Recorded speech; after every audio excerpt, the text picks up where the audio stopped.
पप्पू खान के चाहने वाले अपने इंतजाम से करवा रहे बूथ कमेटी का बैठक।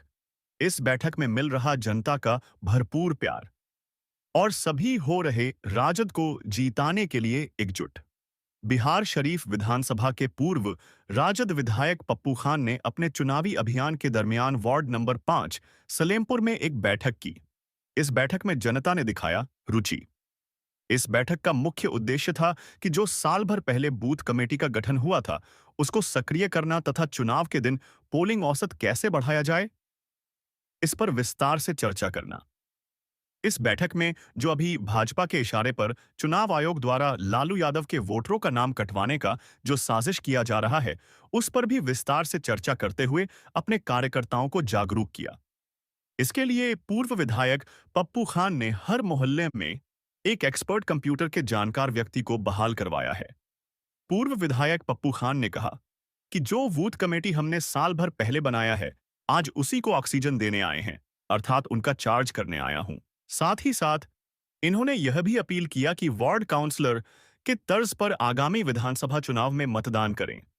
इस मौके पर राजद के वरिष्ठ नेता सज्जाद शाह, प्रोफेसर शरीफ अंसारी, मोहम्मद नफीस, मोहम्मद रिजवान, मोहम्मद अजहर, मोहम्मद नासिर, मोहम्मद जावेद के साथ साथ वार्ड नंबर 5 के सम्मानित जनता एवं बुद्धिजीवी लोग उपस्थित हैं। आज किस वार्ड में क्या कुछ कार्यक्रम रखा गया सर? आज ये वार्ड नंबर 5 में हम लोग बैठे हुए हैं और बूथ नंबर 127 है। ये पुस्तकालय है, उर्दू पुस्तकालय सलीमपुर।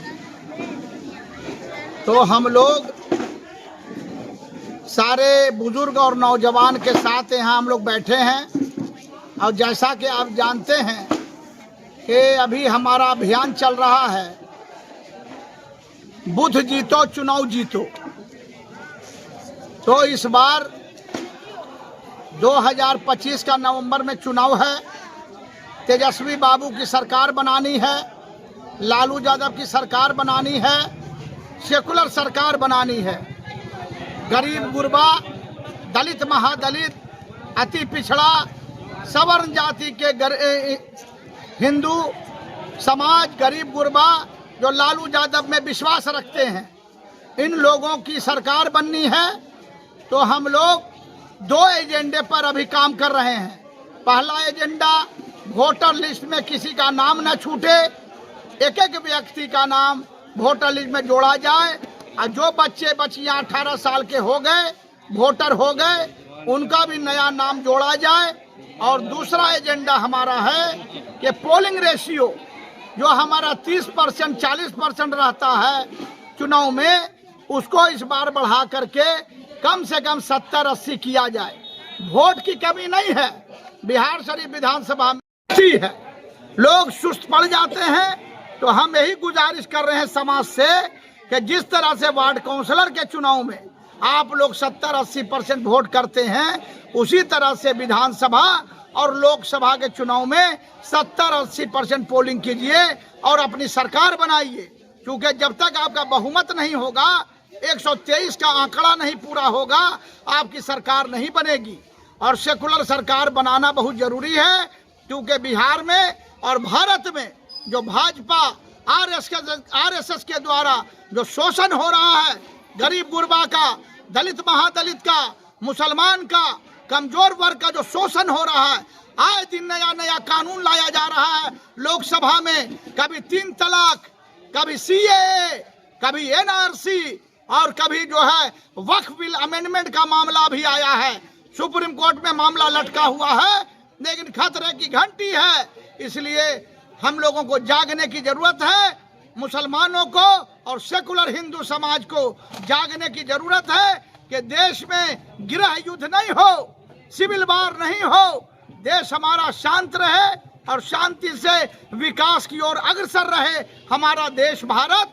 इसलिए इस देश में सेकुलर सरकार, लालू यादव की विचारधारा की सरकार बिहार में और भारत में लाना बहुत जरूरी है। आज पप्पू खान का प्रोग्राम है, मीटिंग हुआ। इस मीटिंग में क्या कुछ कहा गया और क्या कुछ आगे फॉलो करना ताकि चुनाव का जो प्रतिशत बढ़ जाए? इस मीटिंग में यही बताया गया कि हम लोग बढ़ चढ़ करके वोटिंग का काम नहीं करते हैं और जो नाम कटा है उसको जोड़ने का काम किया जाए। क्या नाम हो सर? मेरा नाम मोहम्मद ज़रीफ आज़म। आज क्या कुछ कार्यक्रम हुआ और इस कार्यक्रम का क्या निष्कर्ष निकला? आज हमारे पूर्व विधायक नौशादुल नबी और पप्पू खान जी के द्वारा यहाँ पे बूथ कमेटी का आयोजन किया गया था। वार्ड कमेटी, वार्ड में बूथ कमेटी बनाया जा रहा है। इसका प्रमुख उद्देश्य ये है कि वोटरों का जो वोट काटने का जो अभी चल रहा है सरकार के द्वारा, वो वोट नहीं कटे और ज़्यादा से ज़्यादा जो भी छूट रहा है वोटरों का, मतदाता का नाम वोटर लिस्ट में जोड़ा जाए। कहा गया विधायक जी द्वारा कि जो आपका वोटिंग परसेंटेज है वो कम होता है, इसकी वजह से हार हो जाता है। उसके लिए इस बार आप लोग क्या कुछ करेंगे? बिल्कुल हम लोग का पूरा कोशिश रहेगा इस बार कि हम लोग एक भी वोट यहाँ ना छूटे और 70% वोट बिल्कुल यहाँ पे डाला जाए। देखा जाता है कि जो आपके विपक्ष के लोग होते हैं वो सवेरे से वोटिंग में लग जाते हैं और आप लोग सोचते रहते हैं कि अभी 10 बजे जाएंगे, 9 बजे, 11 बजे जाएंगे, 12 बजे जाएंगे और शाम हो जाता है, फिर आप लोग वोट भी नहीं दे पाते हैं। नहीं, इंशाल्लाह ऐसा नहीं होगा और हम लोग एकदम फजर के नमाज के बाद से लगेंगे इस बार। क्या नाम हुआ सर? मेरा नाम मोहम्मद फैज अहमद हुआ।